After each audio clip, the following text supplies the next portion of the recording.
remembering our fallen heroes, an agency town hall to talk safety, and the end of an historic mission on Mars. A few of the stories to tell you about this week at NASA.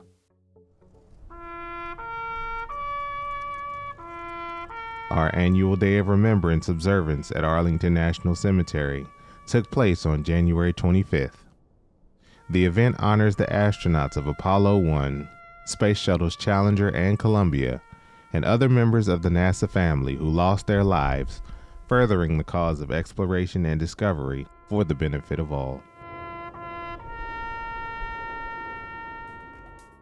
Earlier in the week, we hosted an employee safety town hall at the agency's headquarters in Washington. During the event, NASA leadership discussed how the core value of safety embraced around the agency every day is the cornerstone to achieving mission success for NASA.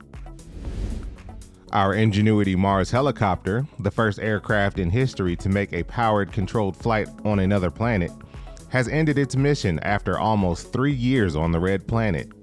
While landing during a recent flight, one or more of Ingenuity's rotor blades sustained damage and the helicopter is no longer capable of flight.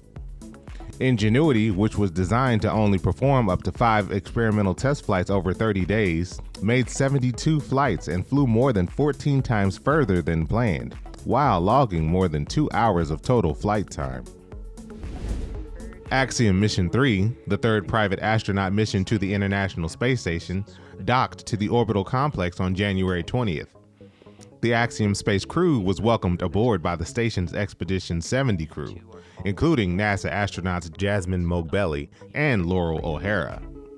The Axiom space astronauts are expected to remain on the space station until February 3rd. That's what's up this week at NASA. For more about what else we're up to, check out nasa.gov.